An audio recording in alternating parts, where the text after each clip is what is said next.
믿음은 다르게 보는 것입니다. 라는 제목으로 하나님의 말씀을 나누기를 원합니다. 믿음은 다르게 보는 것입니다. 제가 가족들하고 이야기를 나누다가 이번 주는 엊그저께 제가 예화를 다른 걸 준비했는데 우리 아들 얘기가 너무 마음에 와닿아서 나눕니다. 아들이 그런 얘기를 하더라고요. 청년들이 11조를 많이 합니다. 아유, 교회에 큰 힘이 되겠다고. 그러면서 지훈이 얘기를 하는데 지훈이가 이렇게 돈 뭉치를 가지고 와서 자기한테 보여주면서 11조를 한다고 하는 거예요. 되게 기분이 좋았나 봐요. 그런데 제가 그 말을 듣고 야, 이게 이렇게 좋을 일인가? 한편으로 당연히 저는 목사로서 좋을 일이지만 청년, 20살 된 청년이 그 한두 푼도 아니고 2달 동안 일한 걸 11조를 떼서 갖고 왔는데 자랑을 하면서 봉투에 넣어서 하는 게 정상일까? 이런 생각이 드는 거예요. 얼마나 아깝겠어요. 그럼 그렇게 아깝지 않을까요?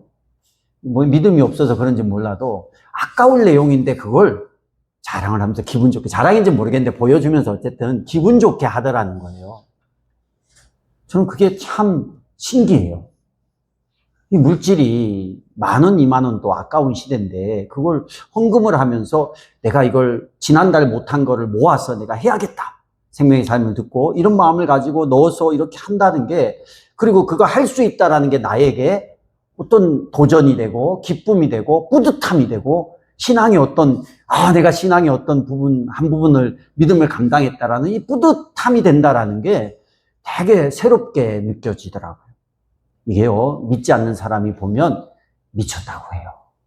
근데 믿음의 사람들이 보면 이게 뿌듯함이 되는 거예요. 그러니까 어떤 현상을 가지고 어떻게 보느냐가 이런 큰 차이가 있더라고요. 그래서 내 돈을 내가 교회에, 그러니까 세상 사람 보기에는 우리는 하나님이지만 교회에 내 돈을 갖다 드리면서 뿌듯해하는 게, 이게 세금 내면서 뿌듯해 봤어요? 세금을 많이 내면 어떻게든 줄이려고 막 그러잖아요. 근데 다르게 보는 부분인 것 같아요. 똑같은 현상이지만. 믿음은 그런 거예요. 믿음은 같은 현상을 다르게 보는 겁니다. 근데 같은 현상을 하나님의 시각으로 보면 믿음인데 하나님의 시각으로 보지 않으면 믿음이 아닌 거예요. 오늘 제자들이요, 굉장히 기쁜 소식이 있는데 그 기쁜 소식을 슬퍼합니다. 근데 이 내용이요, 짧은 2절이지만 이 내용이 얼마나 중요한 내용이냐면 마태복음에도 나오고 누가복음에도 나오고 마가복음에도 나와요. 마태, 마가, 누가가 똑같이 경험한 내용이에요. 그리고 똑같이 기록을 했는데 마지막의 내용은 대동소이예요. 마태는 슬퍼했다고, 제자들이 슬퍼했다고 했고, 마가와 누가는 어떻게 표현했냐면 제자들이 그 말을 도대체 깨닫지 못했다고 얘기를 해요. 그러니까 못 깨달았으니까 슬퍼한 거예요. 뭘 못 깨달았을까? 17절에 보니까 제자들이 갈릴리에 모였습니다. 갈릴리는 어디냐면 제자들의 대부분의 제자들의 고향이었습니다. 그들의 생업의 현장이고 그들의 신앙의 요람이었어요. 이제 좀 떠돌이 생활을 하다가 편안하게 내 고향 가운데 와서 좀 쉬자. 이제 내 가족도 돌아보고 좀 누리자. 요럴 타이밍이었어요. 그러니까 그때 예수님께서 어휴 고생했어. 너희들 날 따라다니라 고생했으니까 이제 가서 부모님도 찾아보고 좀 쉬었다가 오자. 이렇게 이야기해 줄 걸 기대했는데 예수님이 뜬금없이 뭐라고 얘기를 하냐면 인자가 곧 사람들의 손에 넘어갈 것이다. 사람들은 그를 죽일 것이다. 이 얘기를 딱 하는 거예요. 근데 그 얘기만 한 게 아니라 뒤에 이어서 그런데 그는 사흘째 되는 날에 살아날 것이다. 이 얘기를 하셨어요. 근데 제자들이 이 얘기를 듣고 슬퍼하는 거예요. 예수님 살아난다는데 왜 슬퍼해요? 제자들의 이 눈은요, 뭐에 있냐면 예수님과 떠돌이 생활하다 이제 고향에 와서 이런 분이랑 내가 다녀, 이렇게 훌륭한 분이랑 다녀, 이분이 메시아야, 이분이 우리를 압제해서 구원할 분이야, 이렇게 막 사람들한테 좀 의시되고 싶은데 죽을 것이다 라는, 여기에 초점이 맞춰져 있는 거예요. 근데 보니까 예수님이 내가 죽을 것이다 라고 하기 전에 뭐라고 했냐면 사람들의 손에 넘어갈 것이다 이렇게 얘기를 해요. 그러니까 예수님을 환호했던 사람들이 예수님을 배신한다는 얘기죠. 근데 여기에 보면 내가 잡혀간다, 내가 그들이 나를 잡아간다 이런 의미가 아니라 넘어갈 것이다 라는 표현을 씁니다. 개역개정에 보면 넘겨지다 이런 표현을 써요. 이게 수동태거든요. 누가 예수님을, 그러니까 사람들이 예수님을 잡아가는 것도 아니고 예수님이 그들에게 자발적으로 잡혀가는 것도 아니고 누군가 예수님을 사람들에게 넘겨줄 것이다 라는 얘기를 합니다. 누가 넘겨줄까요? 누가 넘겨줘요? 빌라도가 넘겨줘요? 이 넘겨지다라는 의미 안에는 하나님께서 이걸 계획하시고 예수님을 사람들에게 넘겨줄 것이다라는 의미가 포함되어 있어요. 그러니까 예수님이 당할 고난은 예수님 스스로가 당한 것도 아니고 사람들에 의해서 강제적으로 당해진 것도 아니고 하나님의 계획 가운데 언젠가는 이 예수님이 사람들에게 넘겨질 것이라는 계획이 있다라는 거예요. 예수님이 당할 고난은 누구의 계획 안에 있다라는 거예요? 하나님의 계획 안에 있다라는 걸 먼저 말씀하세요. 그래서 이사야서 53장 6절에 보면 이런 구절이 있어요. 보지는 않을 거예요. 주님께서 우리 모두의 죄악을 그에게 어떻게 했다? 지우셨다라고 해요.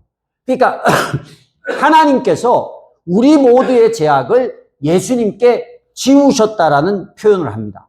실제로 베드로가요. 나중에 이때는 몰랐는데 나중에 이 말씀을 깨닫고 나서 사람들 앞에 설교를 할 때 사도행전 2장에 보면 베드로가 사람들에게 설교하는 장면이 나오잖아요. 거기에서 어떻게 설교하냐면 이 예수께서 버림을 받으신 것은 사람들에게 버림받잖아요. 사람들에게 넘겨지잖아요. 버림을 받으신 것은 하나님의 정하신 계획을 따라 미리 알고 계신 대로 된 일이라고 이야기를 해요. 이때는 못 깨달았어요. 그런데 나중에 깨달은 거예요. 예수님이 죽는데 예수님이 사람 손에 잡혀간대. 제자들은 우리에게 고난이 오는구나. 우리에게 환난이 오는구나. 이거에만 초점이 맞춰져 있는 거예요. 근데 예수님은 뭐라고 얘기를 해요? 넘겨질 것이다. 그러니까 너희가 당할 고난은 이미 하나님께서 계획하신 계획 안에 있다라는 거예요. 여러분 성경에 보면 예수 믿는 사람이 불행해지고 망합니까? 아니면 하나님께서 돌보고 보호하십니까? 하나님께서 돌보고 보호하신다라는 게 있잖아요. 그럼 우리가 잠시 잠깐 바닥으로 떨어지는 것도 누구의 계획 안에 있다라는 거예요? 하나님의 계획 안에 있다라는 거예요. 하나님의 계획이 안에 있다라는 믿음의 눈으로 보면 하나님의 계획은 결국 우리가 망하는 데서 끝나는 게 아니잖아요. 그러면 올라오게 하실 것도 하나님의 계획 안에 있어요, 없어요? 있다라는 거예요. 그래서 우리가 당하는 어려움이나 고난을 볼 때요, 야, 이 고난이 절대적으로 마지막이구나라고 생각하지 마십시오. 예수님도 그러했듯이 모든 하나님의 사람을 향한 그 인생 가운데는 하나님의 계획이 있는 줄로 믿습니다. 여러분, 구약 성경이요. 구약 성경의 기록이 BC 450년쯤에 한 400년경에 기록이 끝나요. 말라기가 한 BC 400년경이에요. 끝나고 이제 예수님의 탄생으로 신약이 시작해요. AD가 시작이 되는 거잖아요. 그 400년의 기록은 성경에 없어요. 그러면 그 400년 동안에 하나님이 일하지 않으셨나요? 하나님이 일하지 않으셨어요? 하나님이 일하셨어요. 어떻게 일하셨을까요? BC 400년경에 전 세계를 주름 잡고 있었던, 지금의 튀르키예까지 다 영토로 먹고 있었던 나라가 페르시아예요. 그리고 그 페르시아 옆에 그리스, 지금의 그리스 지역이 있는데 그 그리스 지역에 지금은 그리스가 크게 한 나라지만 그 당시에는 스파르타가 있었고 아테네가 있었고 마케도니아가 있었고 그리스 안에 도시국가가 많이 쪼개져 있었어요. 근데 그 400년 안에 어떤 일이 있었냐면 어마어마한 일이 있는데 그리스와 페르시아가 전쟁을 합니다. 먼저 그리스부터 전쟁을 하잖아요. 아테네하고 스파르타가 전쟁을 하고 또 그 아테네하고 마케도니아가 전쟁을 해요. 제일 셌던 데가 아테네였어요. 조그만한 도시인데 제일 셌어요. 근데 그리스를 통일한 나라는 어디예요? 마케도니아라는 그 도시가 그리스를, 역사 강의가 아닌데 다 아시는 얘기지만 그리스를 통일합니다. 거기에 유명한 왕이 있잖아요. 누구예요? 알렉산더 대왕이 점령을 해가지고 페르시아를 다 점령해서 지금의 이란, 지금의 저기 인도까지 다 점령을 합니다. 이집트까지 다 점령을 해요. 그래서 이집트에 가면 도시가 하나 있잖아요. 그 알렉산더 대왕의 이름을 따서 도시를 만들고 이래서 다 통일을 해. 이게 왜 중요하냐면 이게 하나님의 계획 안에 있는 게 뭐냐면 그러면서 그리스, 튀르키예, 저기 인도 국경까지 이집트까지 전부 말을 쓰는데 어느 나라 말을 써요? 그리스 말을 쓸 거 아니에요. 그리스가 통일했으니까. 그리스 말을 쓰는 거예요. 그게 헬라 말이에요. 그게 성경에 기록된 신구약에 기록된 그 헬라어가 70인용으로 이집트에서 번역이 돼서 성경 66권이 헬라어로 딱 번역이 되는 거예요. 언어가 통일이 돼버려요. 그 다음에 이 그리스를 멸망시킨 나라가 어디예요? 로마잖아요. 로마가 전부 멸망시키면서 로마가 한 일은 뭐예요? 고속도로를 만들었어요. 정말 마차 2대가 지나갈 그 튀르키예, 우리 터키의 성지순례를 다녀오거나 구경 갔다 오신 분은 그 돌로 만든 도로 있잖아요. 이게 다 닦여 있어요. 그러니까 사통팔달 어디든지 갈 수 있는 고속도로가 닦여버렸어요. 그리고 어떤 일이 일어났냐면 이스라엘 사람들이 다 전 세계로 흩어지면서 회당을 짓기 시작한 거예요. 그래서 언어와 도로와 회당은요, 나중에 예수님께서 복음을 전한 이에 전 세계적으로 급속하게 복음이 전파될 수 있는 그런 준비가 그때 일어났던 거예요. 눈으로 보기에는 이스라엘이 그냥 페르시아의 식민지 됐다가 그리스의 식민지 됐다가 로마의 식민지 됐다가 우리는 왜 이렇게 고난 가운데 있냐? 우리는 왜 이렇게 어려움 가운데 있냐? 하나님은 도대체 왜 우리에게 침묵하시냐? 몇 년 동안? 400년 동안. 이랬을 수 있었지만 하나님은 뭘 한 거예요? 하나님의 계획이 있었어요. 때를 기다린 거예요. 그리고 하나님의 때가 되자 이 일을 실행하시는 거예요. 그래서 우리는 여러분, 우리에게 하나님이 응답하지도 않고 너무 내가 믿음도 바닥이고 하나님도 나의 기도에 응답하지 않는 것 같고 내 상황은 점점 어려움만 오고 문제만 쌓인 이때에 여러분 생각하셔야 돼요. 그래도 나를 위해서 누가 일하고 계신 거예요? 하나님이 일하고 있어요. 하나님은 다 계획이 있는 분이에요. 그래서 제자들이 그걸 못 본 거예요. 제자들은 뭐만 본 거예요? 사람들이 그를 죽일 것이다. 여기만 바라본 거예요. 그런데 오늘 말씀에도 보면 23절에 보면 그런데라는 구절이 나와요. 그는 사흘째 되는 날에 어떻게 될 것이다? 살아날 것이다. 이게 하나님의 계획입니다. 이 계획은요, 이미 구약시대 때부터 예언됐던 거예요. 호세아 선지자도 그랬잖아요. 이틀 뒤에 우리를 달리 살려주시고 사흘 만에 우리를 다시 일으켜 세우실 것이니 우리는 주님 앞에서 설 것이다. 이런 예언들이 있습니다. 하나님의 계획 가운데 비록 지금은 절망 가운데 완전한 죽음, 사흘이라고 하면 왜 사흘 만에 부활하셨냐면 유대 묵시문학과 유대 전통 가운데 배경이 뭐냐면 사람이 죽으면 인간의 관점에서 3일이 지나면 시신이 부패하기 시작한다는 거예요. 3일이 지났다라는 것은 살아날 가능성이 1도 없는 상태라는 거예요. 뭐 죽었다 그랬는데 갑자기 뭐 염하려고 갔더니만 깨어나기도 하고 이런 사람이 있다면서요. 움직이기도 하고 죽은 줄 알았는데. 근데 그거는 뭐 몇 시간일 수 있어요. 근데 3일이 지나면 시신이 부패한다라는 거예요. 완전히 죽었다라는 거예요. 완전히. 그러니까 소망이 0%인 상태. 그게 죽음입니다. 죽은 지 사흘 된 거예요. 그런데 사흘 만에 다시 살아난다라는 것은 소망이 0%인 가운데서 갑자기 소망이 아예 없는 상태에서 소망이 일어난다라는 이런 표현인 거예요.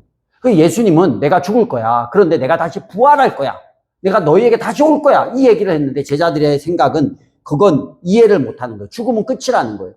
생명이 있으면 죽어도 살 수 있는데 제자들의 생각에는 죽었다 그러면 거기서 더 이상 그 너머를 바라보지 못하는 거예요. 그게 제자들의 시각이었어요. 죽으면 끝입니까? 그럼 옥상에 올라가 보세요. 작년에 죽었던 것들이 얼마나 많이 올라오는지. 제가 저 옥상 밭을 벌써 3번 맸어요. 풀을. 무슨 풀은 이렇게 끝없이 올라오는데. 근데 딱 보니까 여러분 그 음식 쓰레기를 버린 음식물 쓰레기가 아무짝에 쓸데없고 끝난 거잖아요. 그거 가지고 뭐 돼지 어물이나 할까. 아무 쓸모가 없으니까 여러분은 옥상에 가서 땅을 파서 그걸 버렸을 거예요. 그런데요, 신기하게 옥상에 심었던 그 어떤 식물보다 잘 자라는 식물이 하나 있어요. 옥상에 한번 가보세요. 오늘 제일 잘 자라요. 제일 건강하게 자라는데 그게 뭐냐면 여러분이 버린 음식물 쓰레기에서 나온 오이. 오이가요, 얼마나 잘 자라는지 몰라. 제가 심은 상추 뭐 다 있는데 오이가 제일 자라. 제일 잘 자라. 거기 파가지고 분명히 쓸데없이 버렸는데 얘는 끝난 거잖아. 얘는 이제 뭐 더 이상 썩어서 흙으로 돌아가라 했는데 거기에서 겨우 내내 그 얼음장 같은 땅의 추위를 견디고 식물이 하나 올라왔는데 오이가 얼마나 크게 잘 자라는지. 옆에 호박도 잔뜩 올라왔는데 두 개가 다 키우면 하나는 안 크니까 제가 호박은 다 뽑아서 아쉽다 하면서 다 뽑아서 죽였어요. 오이만 키우고 있어요. 얼마나 잘 크는지 뭐. 우리 눈으로 볼 때는 이건 쓸모없는 거야. 이건 죽은 거야. 이건 버려져야 될 거야. 쓰레기야. 하는 것도요, 그 안에 생명이 있으니까 그 어떤 것보다 잘 자라고 저는 그 오이를 잘 키울 거예요. 그래서 거기서 오이를 열어서 또 올해 또 따먹고 여러분 또 맛있게 드시고 또 음식물 쓰레기 또 버리십시오. 내년에 또 올라와요. 신기하죠. 그걸 못 보는 게, 우리도 그랬잖아. 이게 내년에 올라올 것이라고 생각한 사람 아무도 없었을 거예요. 그냥 어디다 버릴까? 여기 파서 이쪽에다 버릴까? 파다 보니까 지난주에 버렸던 쓰레기 또 나오니까 옆에 또 파서 버리고, 아이고, 이거 냄새 난다. 이 생각만 하고 버렸을 거 아니에요. 근데 누군가는 그걸 버리면서 누군가는, 아, 여기에서 또 생명이 돋아날 거야. 이런 생각을 하는 사람도 있지 않겠어요? 제자들은 죽음은 끝이다라고 생각을 했어요. 그 다음을 보지를 못했어요. 그런데 예수님은 분명히 얘기했어요. 그런데 내가 다시 뭐 할 거다? 살아날 거다. 하나님의 계획은요, 그 너머에 있는 거, 우리가 보지 못하는 너머에 있는 거예요. 근데 우리는요, 그 너머를 못 보고 분명히 얘기했는데도 지금 보이는 것만 보는 거예요. 제자들이 마지막에 보니까 그들은 몹시 슬퍼하였다. 이게 여러분 이해가 됩니까? 예수님이 살아난다고 하는데 그들은 슬퍼했대요. 그들이 본 건 뭐예요? 살아나는 걸 본 거예요? 죽는 걸 본 거예요? 죽는 걸 본 거예요. 무엇을 보느냐? 무엇을 생각하느냐? 이게 얼마나 큰 결과를 냅니까? 살아나는 걸 봤으면 음식물 쓰레기를 버리면서 내년에 살아날 거야 하고 소망을 가지고 기뻐할 텐데, 죽는 것만 보면 아, 냄새 난다. 이거 어디다 버리지? 이제 버릴 데가 없네. 이렇게만 생각을 하는 거예요. 제자들은요, 못 봤어요. 가장 기쁜 소식이 전해졌는데도 거기 안에서 제자들은 죽을 것이다. 이것 때문에 슬퍼하는 거예요. 왜 이게 그들의 눈에 이렇게 꽂혔을까요? 당시 20대의 제자들은요, 청춘을 예수님께 걸었습니다. 생업을 가지고, 배를 가지고 일하던 제자들은 배를 다 버리고 예수님께 모든 것을 걸었어요. 근데 예수님이 죽는다라는 거예요. 그들이 걸었던 모든 미래의 야망과 소망이 그 자리에서 산산조각 나버린 거예요. 이때는 이들의 믿음이 그렇게 크지 않았기 때문에 눈앞에 어려움이 보이자 인류를 구하려고 하는 하나님의 위대한 마스터 플랜이 보이지 않는 거예요. 왜요? 눈앞에 어려움 때문에. 이거 제자들만 그런 것 같죠? 여러분, 저나 여러분도 마찬가지예요. 눈앞에 지금 믿음이 좋아 보이잖아요. 교회에서 우리 제호의 간증처럼 다 믿음이 좋아 보입니다. 그런데 눈앞에 조금만 어려움이 있으면 제자들 같이 슬퍼하는 사람인지 아닌지가 드러나는 거예요. 제자들 얼마나 답답해요. 죽을 것이다. 그런데 살아날 것이다. 주님이 말하잖아요. 우리에게 고난이 임하는 것도 하나님 계획 안에 있다. 그러나 내가 너희를 눈동자같이 지키고 두려워하지 말라. 놀라지 말라. 내가 너의 하나님이 되고 나의 의로운 손으로 너를 붙잡고 있다. 있어요, 없어요, 성경에? 있어요. 근데 우리는요, 힘든 내 눈앞의 상황 가운데 그냥 그것만 보는 거예요. 하나님이 말했는데 신기하잖아요. 너 죽을 거야. 그런데 나 죽을 거야. 그런데 사흘 뒤에 다시 살아날 거야. 사흘 뒤에 살아날 거를 못 봐요. 못 들어요. 안 들어요. 그냥 죽는 것만 보이는 거예요. 보고 싶은 것만 보고 듣고 싶은 것만 듣는 거예요. 여러분, 우리는 그럴 수 있어요. 우리의 생각은 그런 가치 안에 살았으니까 내가 보고 싶은 거, 내가 듣고 싶은 것만 들을 수 있다 그러면 이제 믿음의 길을 열 수 있기를 주의 이름으로 축복합니다. 그 상황 가운데서 믿음을 가미시켜서 하나님의 계획은 뭘까? 하나님은 이 다음에 어떻게 일하실까? 이걸 본다 그러면 우리는 그 잠깐 흔들림에서 일어날 수 있을 줄로 믿습니다. 뭘 보느냐? 세상에서도요, 어떻게 생각하고 보느냐에 따라서 일이 되기도 하고 안 되기도 하더라고요. 제가요, 탈모 때문에 고민이 많아서 그냥 저는 아무 생각이 없는데 사모님이 어느 날 보더니만 안 되겠다 해가지고 비싼 기계를 당근에서 이거 그냥 사니까 비싼 거예요. 당근에 사가지고 그냥 이틀 안 보지 덮어 씌워놔요. 그럼 이게 뭐 이렇게 하니까 근데 이게 신기하게 머리카락이 나지는 않는데 굵어지는 거야. 그래서 이거 좀 덮어 쓰고 있어야겠다 하는데 당근에서 사서 그런지 얼마 못 가서 한 6개월 지나니까 충전이 안 되네, 이 비싼 게. 그래 충전이 안 돼가지고 내가 충전이 왜 안 되지 꽂아가지고 또 사모님이 나를 위해 사줬는데 안 하면 또 슬퍼하니까 열심히 했는데 안 되는 거예요. 그래서 AS를 전화를 했더니만 AS 받은 분이 구매자 정보를 알아야 된다고 뭐 그런 게 다 있어. 비싼 기계인데 그 사람 당근에서 샀는데 어떻게 정보를 알아요? 그래서 내가 이게 말이 되냐 하고 막 이렇게 묻고 했는데 그 사람 통화 몇 번 하니까 그동안 6개월 치료한 머리가 다 빠지게 생긴 거야. 머리가 더 빠지게 생겼어. 너무 힘들어가지고. 그래서 내가 그 사람이 근데 힌트를 하나 얻은 거예요. 이게 충전기가 정품이 아닐 수도 있다. 그러니까 정품을 써라. 내가 이게 받은 게 이건데 이걸로 이때까지 충전을 했고 안 된 적이 없고 받은 게 이건데 무슨 충전기가 새로운 게 있어. 나는 이걸 그 사람한테 받은 거야 라는 생각을 딱 가지고 충전기를 찾기 시작했어요. 요그만한 박스 안에 충전기들이 있었습니다. 내 머릿속에는 어떤 생각이 있어요? 지금 하는 충전기가 그냥 당근에서 받은 충전기야. 이 생각을 가지고 거기를 뒤졌는데 없는 거예요. 근데 사모님이 와가지고 저녁에 충전기 있을 거야 뭐 그러면서 그런 얘기하다 다시 한번 찾아봐 해서 어떻게 충전기가 이 사람이 이렇게 줬을 텐데 막 그러면서 얘기를 하니까 있을 수도 있겠다라는 마음을 가지고 다시 찾아본 거예요. 어떻게 됐을까요? 충전기가 있더라고. 신기하게 내가 이걸 알아보고 그쪽에 AS를 전화를 해야 되니까 분명히 찾아봤는데 없었는데 그래도 있을 거라는 생각을 가지고 찾아보니까 정말 통안에 있더라고요. 그러니까 없다고 생각하니까 어떤 마음이 있냐면 자세히 안 보는 거야. 그냥 없을 거야 라는 생각으로 없어야 정답이야. 안 돼야 돼. 힘들어야 돼. 이렇게 생각하니까 될 것도 안 되는 거예요. 근데 정말 저녁에 왔네. 분명히 낮에 찾아봤거든요. 저녁에 찾았는데 누가 넣어놓은 것도 아닌데 거기에 충전기가 있고 그 충전기로 꽂았더니만 잘 충전이 되더라고.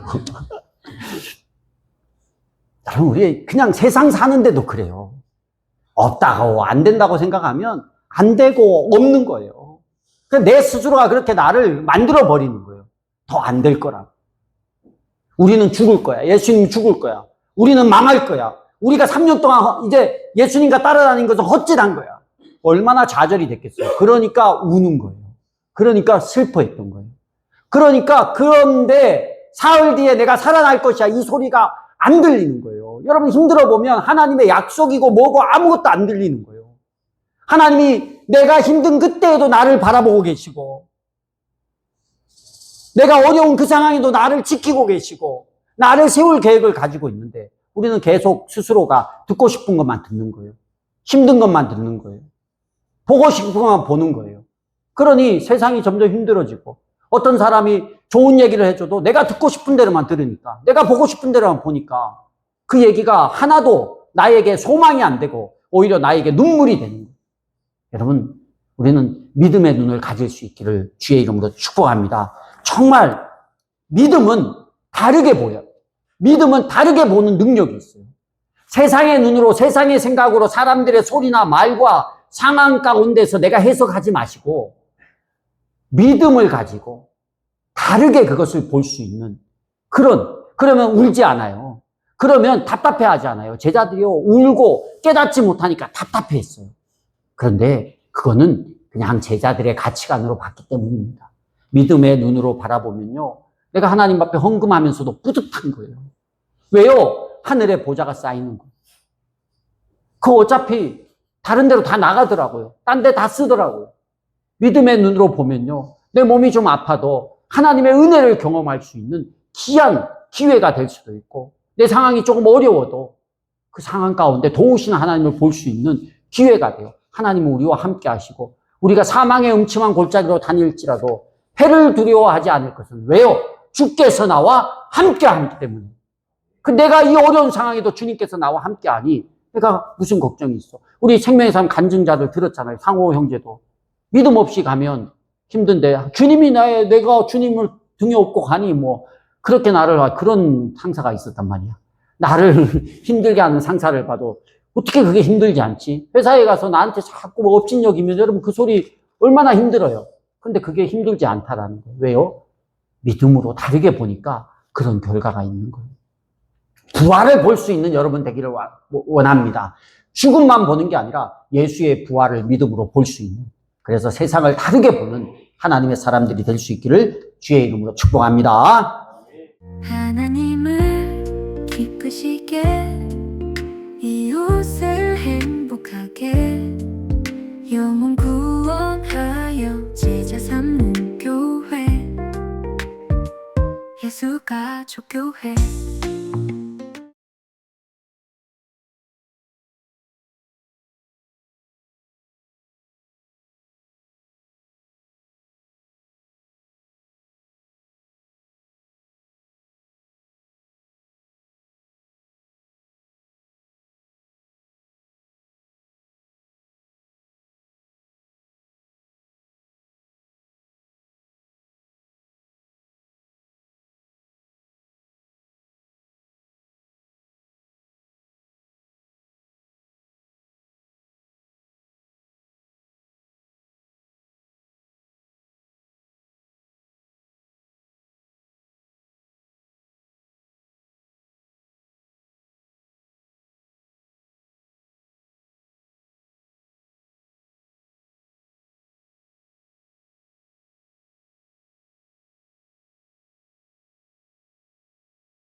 하나님을 기쁘시게 이웃을 행복하게 영혼 구원하여 제자 삼는 교회 예수 가족 교회